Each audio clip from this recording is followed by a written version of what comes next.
Oh, hello, my dear friends. Liberian, this so special. Every time I get tired thinking about forgetting about Liberia. No, when something not part of you is just not part of you. You cannot abandon your country of birth where your fathers die, your mothers die, your brothers die, your sister, your children, they die, they're buried there, their neighbor strings are buried.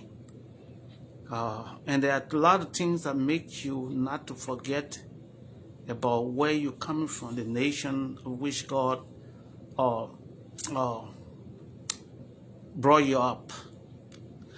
I just thought about to tell you people that our country is in serious trouble. It's very serious trouble. Uh, and Liberians, we need to think. We need the uh, the professional community, because as Liberia seem to be that everybody just scrambling for everything. Everybody want everything, and people want things that they are not able to deal with. The issue of corruption has grabbed the throat of every Liberian. The corruption is actually destroying our nation, has destroyed our nation. And the only one way that we can deal with it. As you listen to some of my broadcasts, you will see that I'm repeating some of the same thing because it's serious. We have to get together as a nation. We have to find time, because the reason why individuals who have some connection, they get single-handedly to go uh, act on behalf of Liberia is because they have a hidden agenda. A hidden agenda where Liberia has got to the point where every Tom, Dick, and Harry wants to be president for that country. And they will go as far. It's good, I cannot deny anybody of the education. But there's a way that when you acquire education, you can use it for yourself, your family, and your country.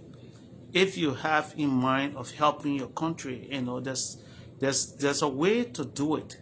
But if you check, you'll almost find 80 to 90% of those who have been stretching their vein for Liberia from the days of Baga Matthews, the day of Twanwe, the day of the Twanwe, way back, the Tottenham administration, all up to this time is end up to the presidency. And among all the presidents that during our time that we know that he went to the presidency to help the country was the late Dr. William Arotobo, and which I will keep talking about until Liberian people get it. Because the issue of hatred, the country foundation is partially, wholly built on hatred. It started with hatred, and hatred went through all the livelihood of Liberia, and today we cannot control the hatred. Everybody got some selfish reason why they follow someone. Why they believing people, why they Colombian people. And that's why by the time they don't get what they want, they be looking for another side. So the only way we can fix our country is that we have to find a way for us to discuss the lasting solution to our problem in our country. We're missing something, and we missed a lot of opportunity, because the children head were already have trouble because of the lack of educational opportunity. The Liberians they are serious people.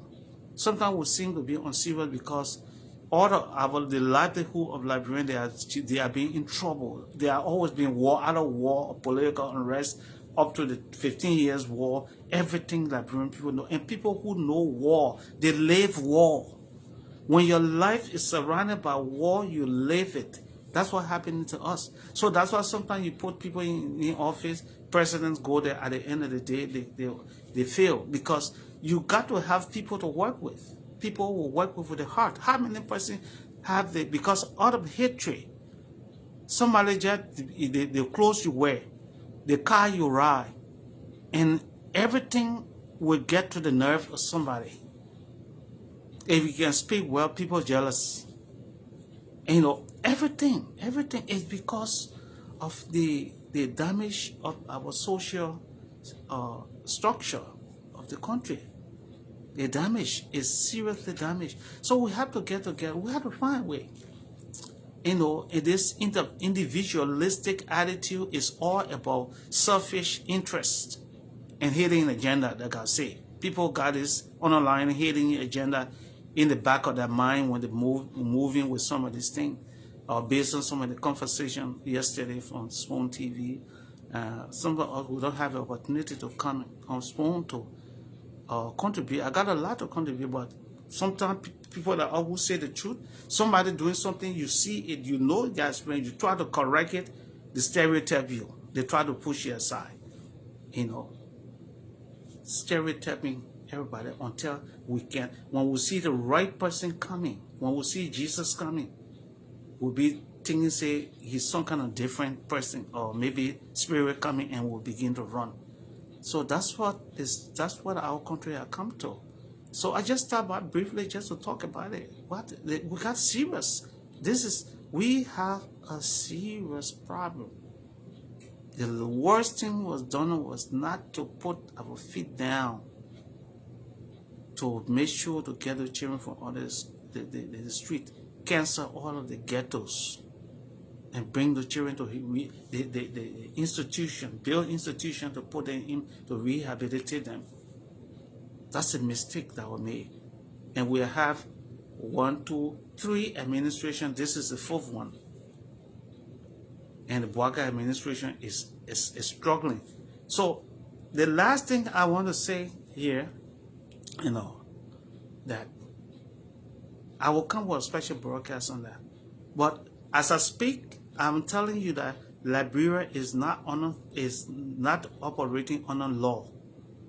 No, there's no law in the country right now.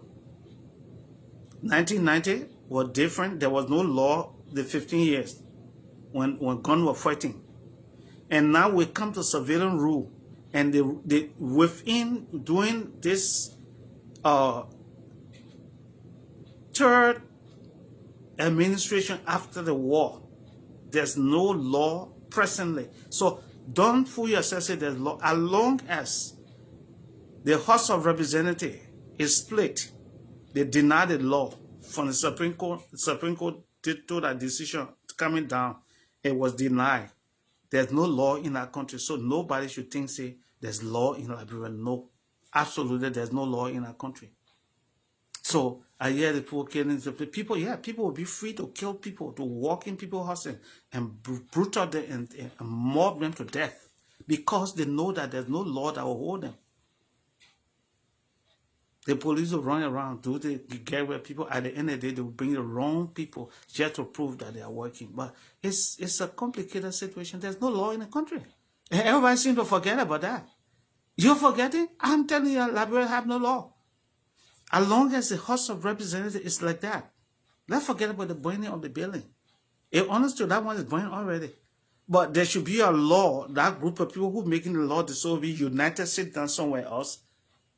But it was in that same conflict that the building got burned, and then the law of the country had been tampered with. There's no law. So I just stopped by to tell you briefly that you are living in a nation with all law. Anybody can do anything, nothing will come from other aid. So thank you. Let us think. I bring this thing, when it comes to my mind, I bring it on my page so that we can think about it. We can see how we can find remedy to some of these things. May God bless our nation. God bless the government and people of Liberia, and the hungry children in the street, the children who survive in the street, people who lost in their relatives on a daily basis. May God help our nation and bless us and heal our land. Amen. God bless you. We'll see you again on the block. On the block. On the block.